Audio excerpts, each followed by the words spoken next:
Refletir sobre a OAB como a prova mais desafiadora do universo do direito é pensar em um mecanismo que vai além de simples filtro acadêmico. Ele representa uma exigência ética, técnica e social para quem aspira à advocacia. A OAB defende que esse exame serve como um critério de qualidade para o exercício da profissão, especialmente em um cenário de rápida expansão do curso de Direito no Brasil, para evitar a banalização do diploma e proteger a sociedade de profissionais pouco preparados. E será sobre isso que nós vamos comentar hoje no PodUni, OAB, a prova mais desafiadora do universo do direito. E para isso recebemos a professora e coordenadora do curso de Direito do Campus Cid Cercado, Daiane Barbosa.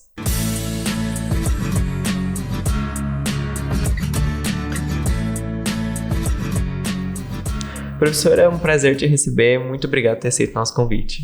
Muito obrigada. Sempre é uma honra, né? Falar um pouquinho sobre o curso de Direito, falar um pouquinho sobre esses desafios, né? Para os nossos alunos, nossos acadêmicos. Perfeito. Então, para a gente começar, a prova da OAB é conhecida como um divisor de águas, né? Na área, enfim, para quem está se formando agora. Por que esse exame é tão temido pelos estudantes? Eu acho que, assim, o primeiro ponto é pela questão da obrigatoriedade. Então, o aluno, ele se torna bacharel e aí ele precisa passar pela prova. Então, não existe uma segunda opção, no caso, se ele quiser seguir na carreira da advocacia, né? Porque você tem outras possibilidades, mas efetivamente, para a carreira da advocacia, ele precisa passar pelo exame da ordem, né? Aí também tem a pressão da família, dos amigos, né? Porque tem muitos bacharéis, mesmo os acadêmicos, né? Que ele tá terminando o curso e já vem a família. E aí? Mas você é advogado com OAB e tudo? Né? Como se fosse um pré-requisito. Mas e daí? Quando que você vai fazer a prova? Então, essa pressão também causa uma certa ansiedade, né, no acadêmico, no bacharel em direito, no caso. A questão dela ser tão diferente de todos os outros exames, né, para conselho de classe. Então, assim, nós temos uma prova objetiva e outra prova subjetiva. Então, ele tem duas fases para passar, né? Isso também, ele acaba aí tendo essa dificuldade, porque ele precisa estudar para uma forma e depois para a segunda forma. Então, tudo isso, ele acaba aí atrapalhando, né? Mas, principalmente, eu acho que a ansiedade desse momento, desse desafio profissional, né? Para ir para a carreira profissional. E eu acho que também junta também com o momento, né? De terminar uma graduação e aí você ir para o mercado de trabalho, né? Você vai viver coisas que você nunca viveu e aí logo você já tem que lidar com uma prova que qualquer tipo de prova, né, profissional é complexa, então eu acho que tudo isso vira um combustível aí. Mas ao longo do tempo a prova também passou por muitas mudanças. Como que você vê hoje o nível de dificuldade do exame?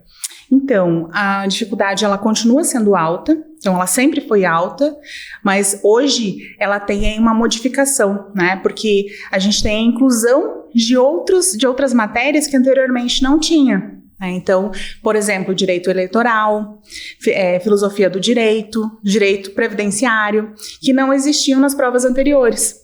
Então, isso dificulta para o aluno se dedicar ao estudo daquela disciplina, para fazer a prova, né? Principalmente a prova de primeira fase. Então, isso dificulta muito. O que mudou também, que aí ajudou, foi o sentido da repescagem, que eles chamam, né? Então, o aluno ele faz a primeira fase. Se ele passou, então assim, a primeira fase são 80 questões. Se ele acertou 40, ele passa para a segunda fase.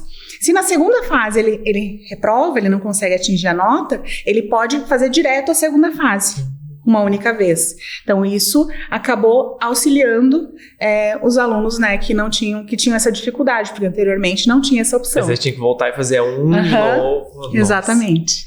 E o tempo entre uma fase e outra geralmente é quanto tempo?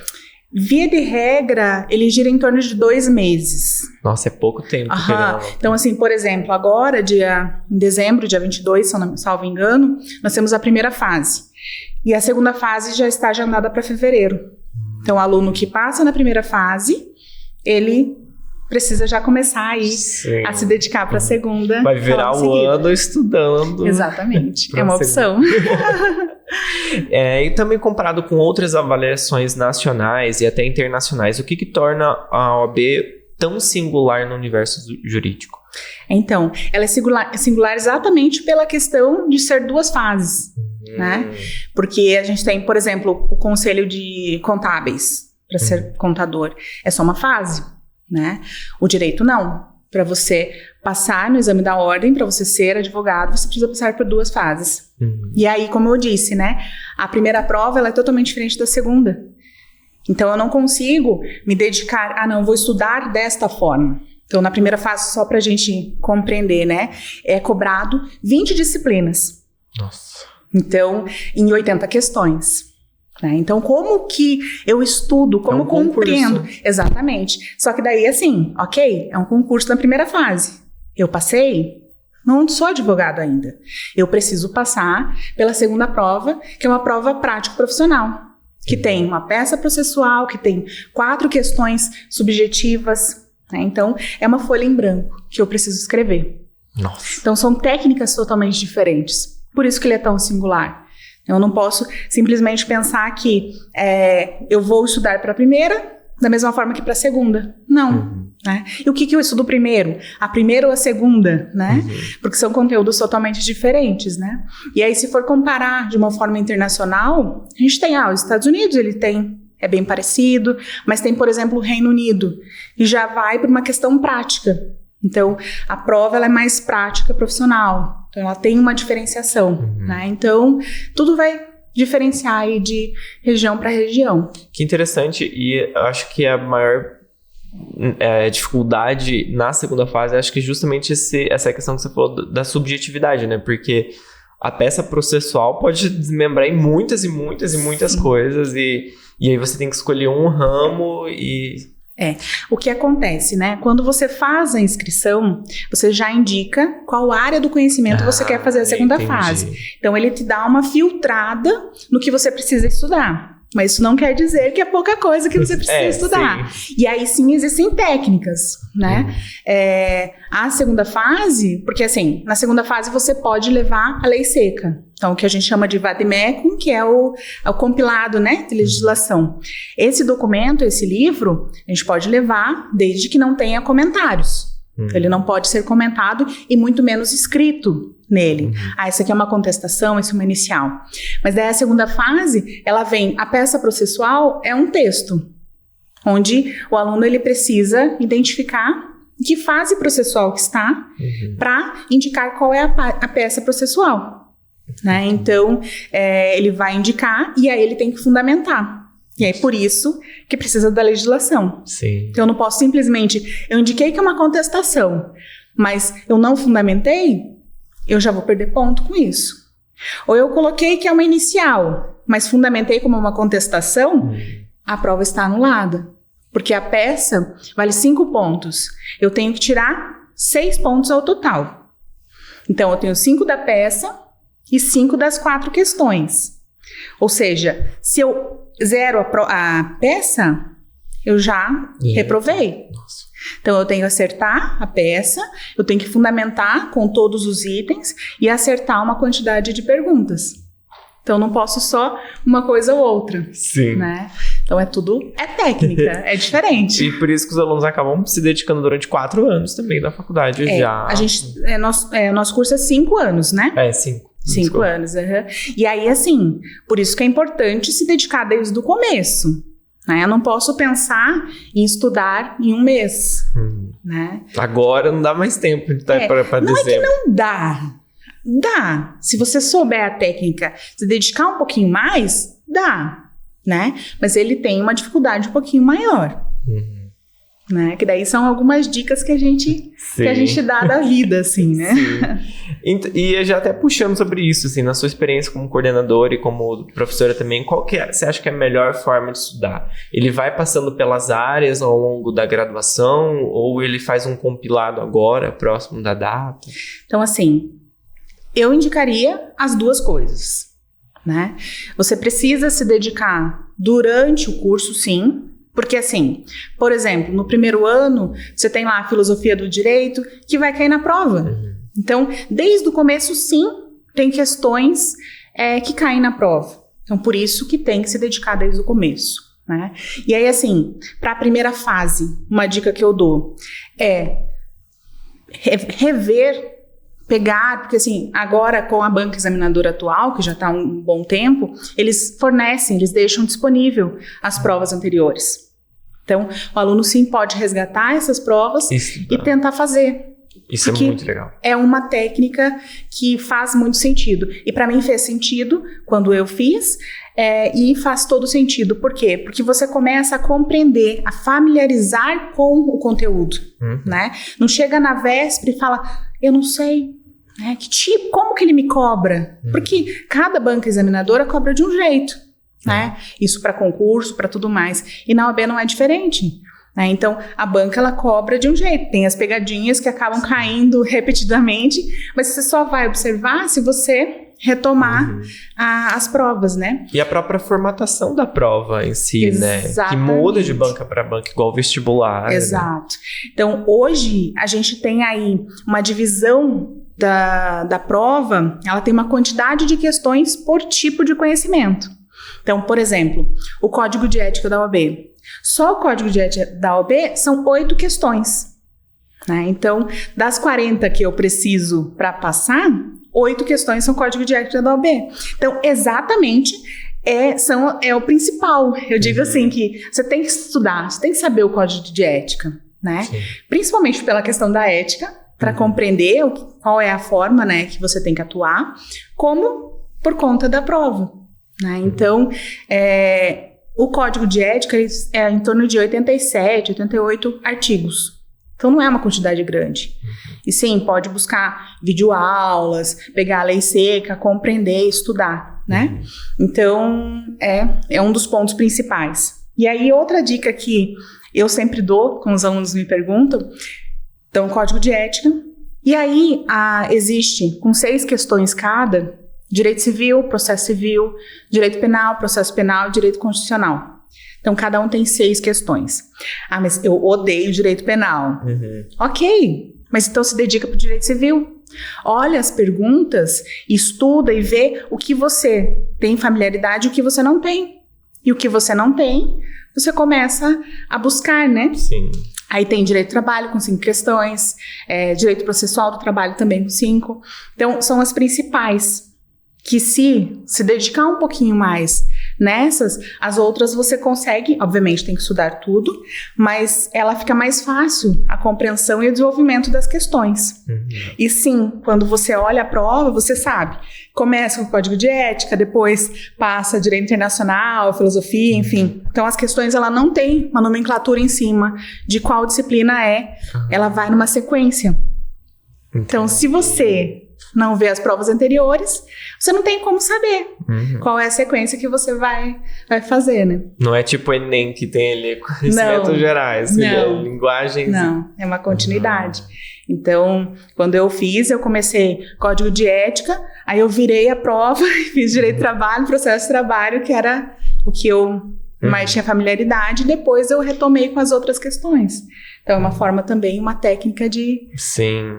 Principalmente quando começa a não tá tão cansado, então você vai no que você já tem uma familiaridade, porque daí também já garante os teus pontos. Né? E porque assim, isso é natural, né? Do adulto. Ele não fica mais de 90 minutos concentrado. Às vezes até menos, eu acho. Dependendo da pessoa, assim. Então, assim, você precisa começar com aquela que você... tá mais fresco na sua mente, né? E depois, obviamente, né? Que daí água, uma balinha, isso tudo também ajuda a dar uma resetada, né? Sim, no cérebro, com certeza, pra ele dá uma relaxada, assim, no momento.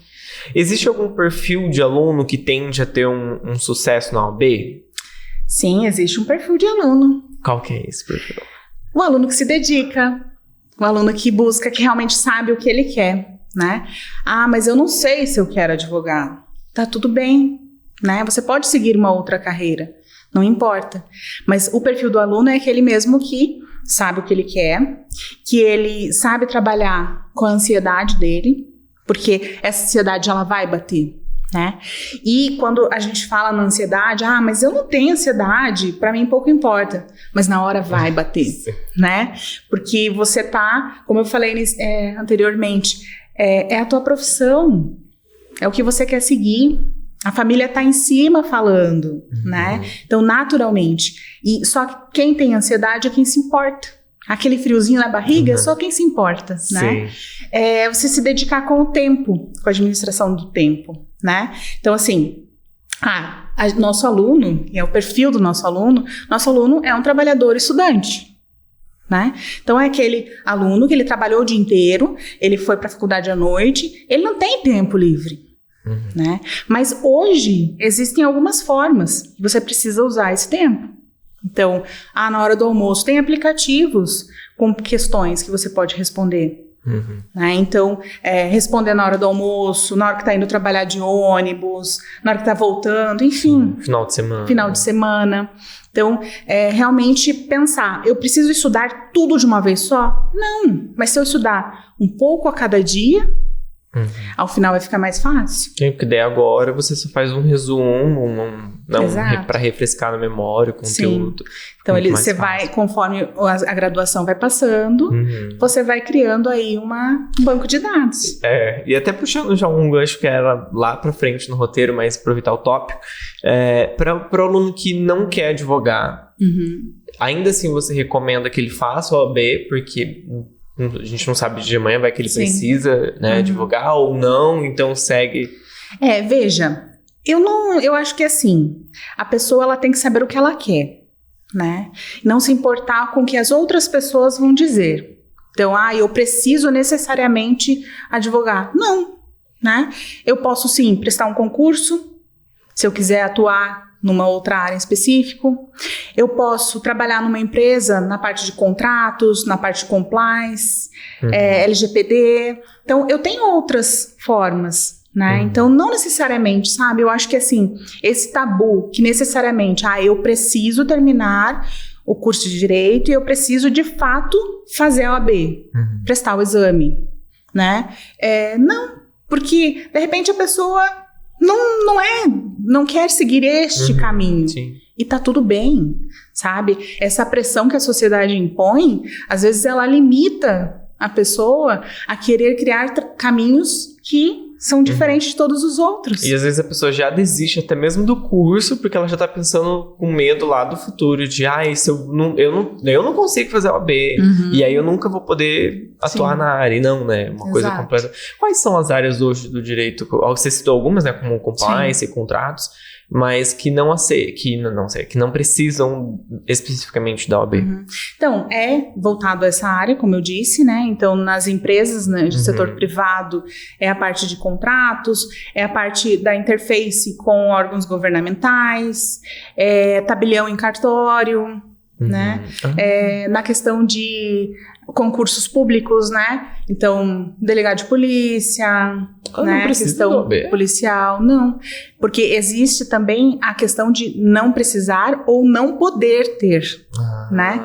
Porque você não pode estar vinculado. Então, assim, não adianta, eu trabalho, por exemplo, no Tribunal de Justiça, fiz a OAB, mas eu tive que suspender porque eu não posso vincular, não pode estar relacionado. Sim, faz sentido.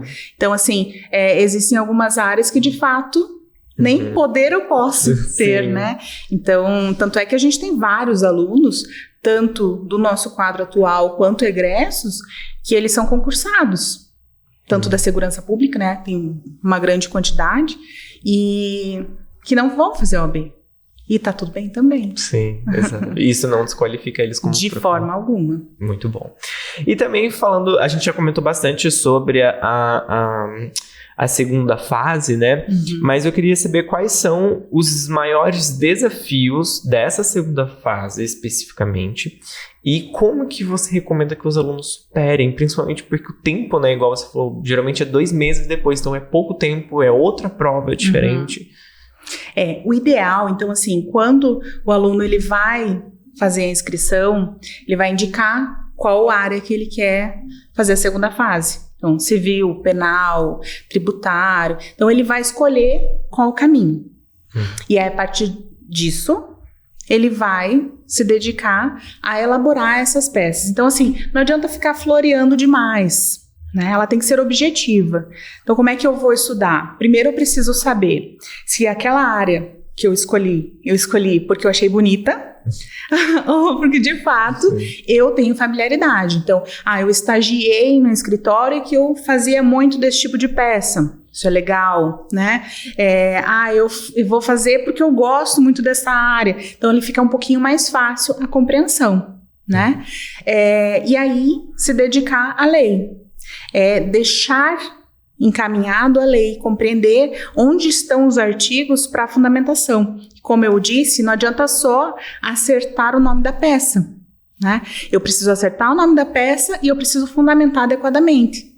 Então, aquele textinho lá seria como se fosse um cliente. Chega no escritório, conta a história dele e eu, do outro lado, quanto advogada, eu tenho que indicar. Então, que tipo de peça que eu preciso elaborar para atender a situação dele.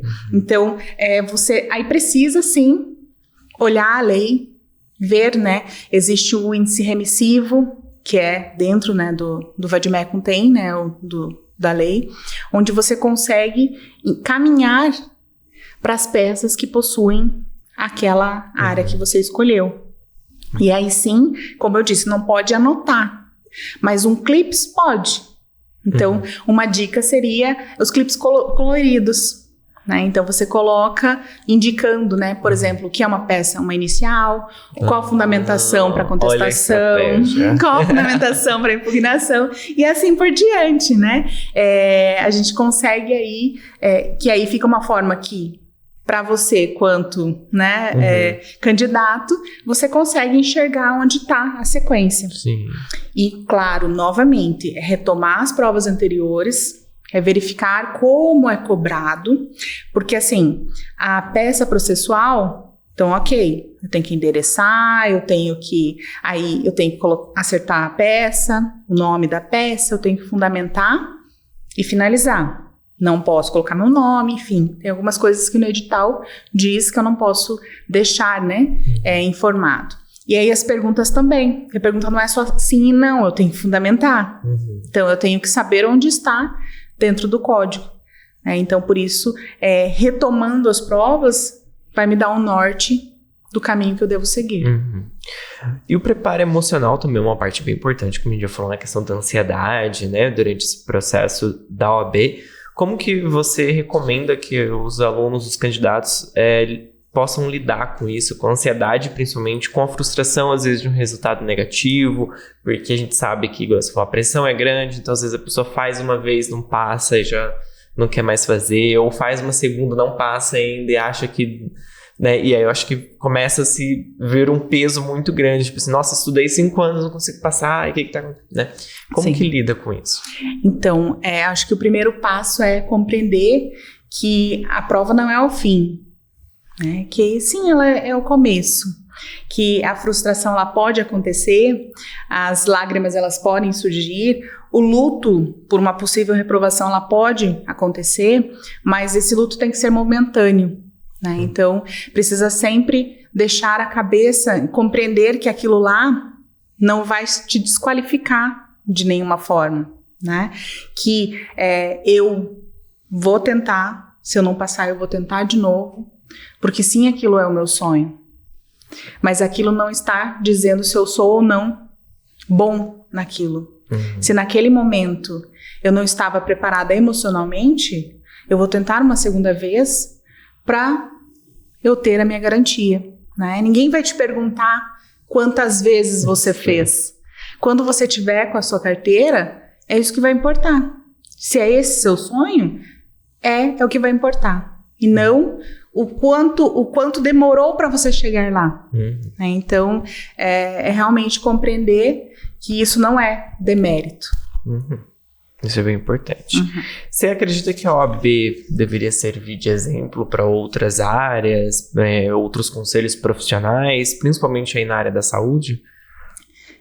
sim e não. Do teu ponto de vista como coordenadora, como docente. Veja, a questão, acho que assim, a questão do código de ética, né, uma prova voltada à questão ética profissional, sim, é extremamente importante, né?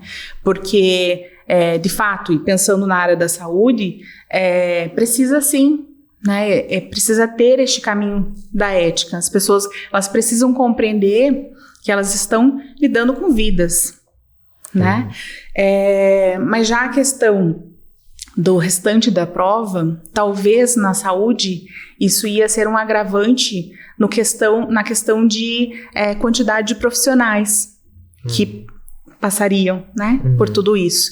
Porque se a gente for pensar, existem regiões no Brasil em que o acesso à saúde já é precário nessas condições, né? Então, o receio né, deixar, né, de uma forma padronizada e unificada, de uma forma que possa prender aí o acesso.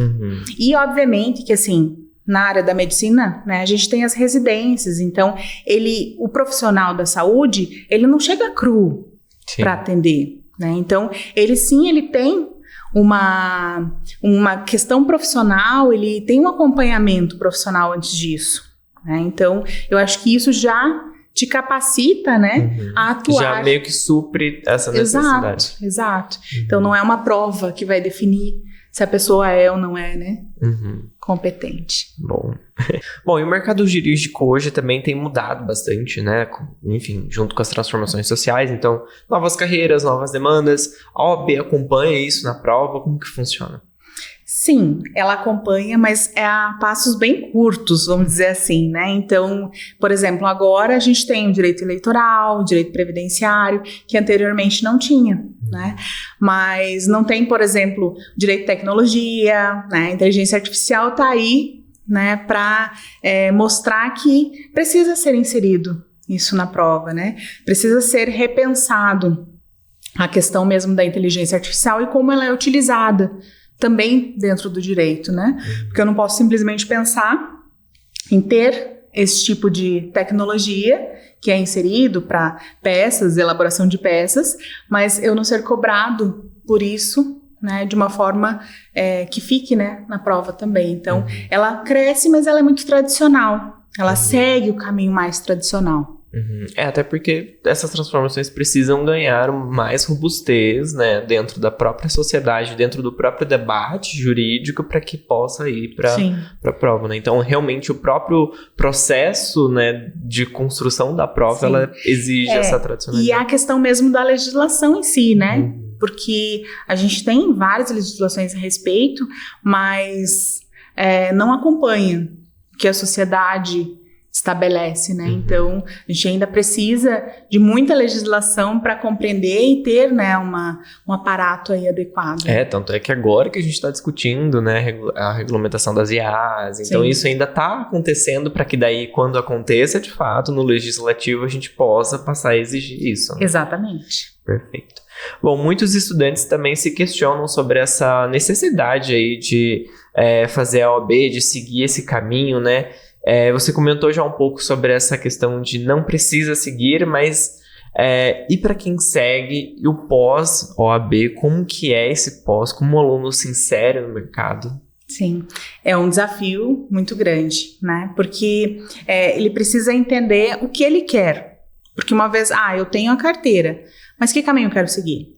Eu quero seguir no escritório próprio, eu quero seguir no escritório como associado, né, como funcionário, enfim. Então, isso eu também preciso compreender. Então, por isso, se eu quero seguir para o escritório próprio, eu preciso compreender que eu preciso me dedicar também a como eu vou gerir esse escritório. Porque é uma empresa, né? Então, eu não posso simplesmente achar, não, ok, então eu vou achar algum cliente e tá tudo certo. Não, eu preciso saber gerenciar tudo isso.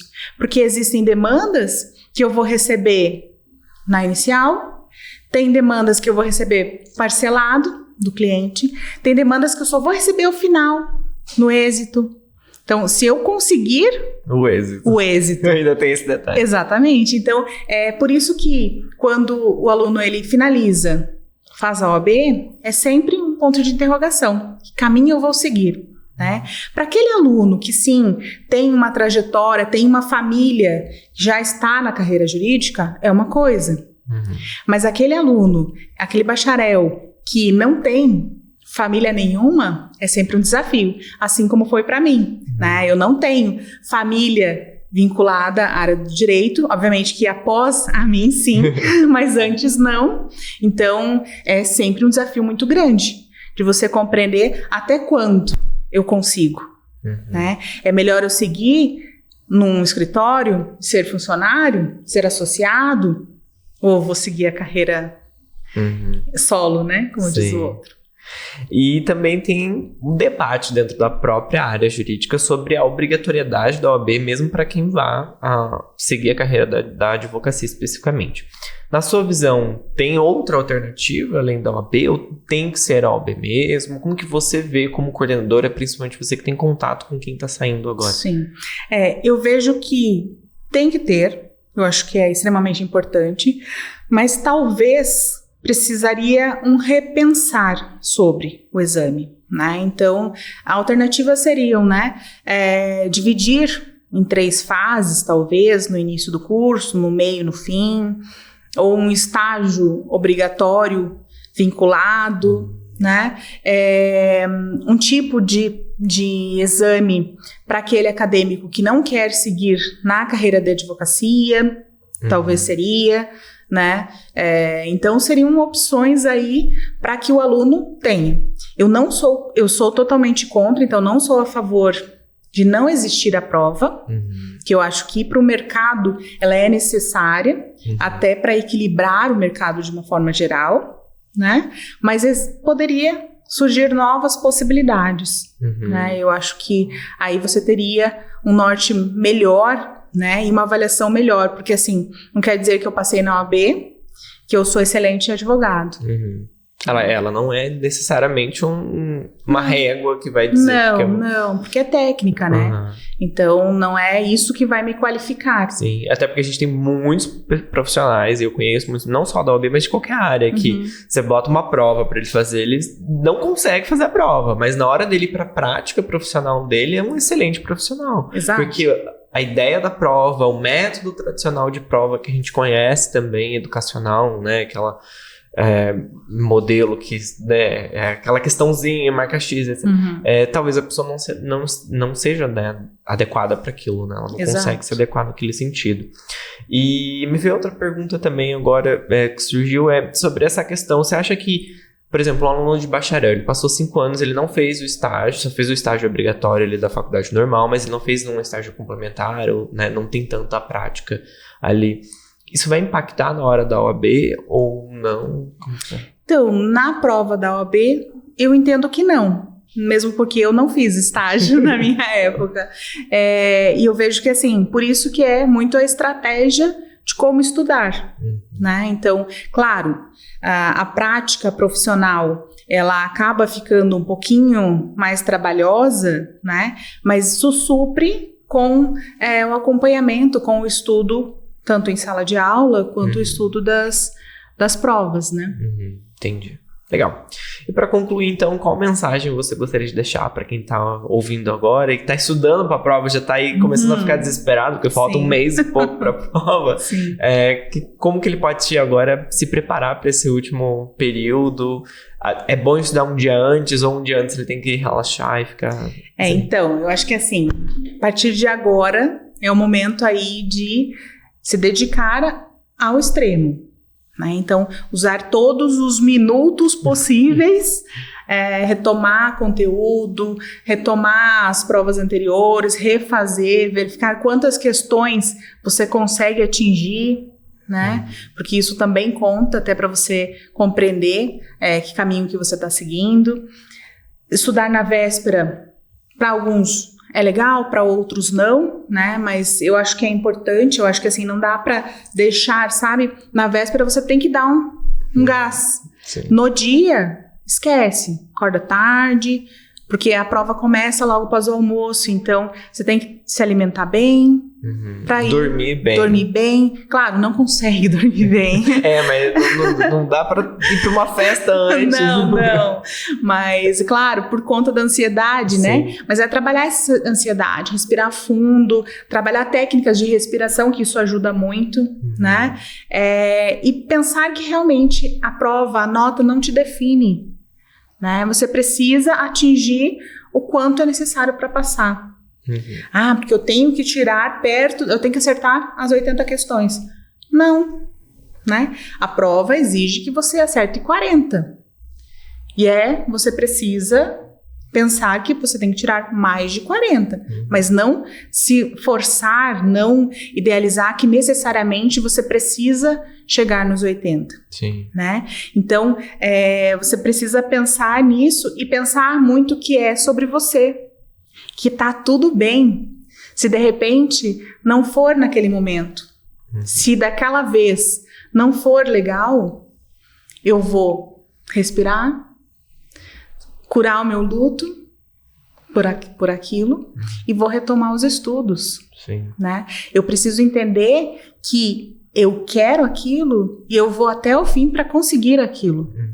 Eu não vou desistir enquanto meu nome não estiver na lista. Sim. Porque a sensação do nome da lista é a melhor sensação do mundo, né? Sim. Eu uso dizer que, assim, fora a sensação que eu senti do meu nome na lista, é a sensação que eu sinto com o nome dos meus alunos na lista. Porque eu, particularmente, eu vibro por cada vitória deles, né? Porque essa sensação é única.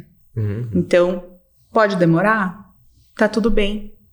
Demora. Mas teu nome vai estar lá na lista. Sim. Se é isso que você quer, você vai conseguir. E principalmente também, porque eu acho que é mais questão pessoal minha enquanto profissional, que às vezes a gente acha que a gente sabe, que a gente tá no momento, e que não, porque já aprende. E aí você não passa. E às vezes você não passa porque você não tá preparado ainda pra ir pra prática. Estuda mais um pouquinho, se segura. Sim. Porque às vezes é isso. Às vezes, por mais que você estudou 5 anos, que você acha que tá pronto, às vezes a vida vai te mostrar que você não tá pronto. E às vezes ela vai te mostrar pela OAB que você não tá pronto. Então estuda mais um pouquinho, se acalma, né? Como você falou, não é o que vai definir se você é um bom ou não. Às vezes você só não tá naquele momento, né? Exato. E continua estudando. E continua e vai, porque o nome vai sair. Uma hora o nome vai sair. Uma hora vai surgir o nome na lista. Só não tem o nome na lista quem desiste. E desistir não é uma opção. Nunca foi, né? Então, você tem que ir até o fim. Pelos seus sonhos. Sim. E já fez 5 anos, né? Você não desistiu durante 5 anos. Né? A OAB é 1% da tua faculdade, da tua graduação. Exatamente. Então não é agora que você vai desistir. E da tua carreira profissional, a OAB é 0,001%, né? Porque é o comecinho da tua carreira. Exato. Né? Legal. Muito obrigado, professor. Esse foi o nosso PodUni e até a próxima.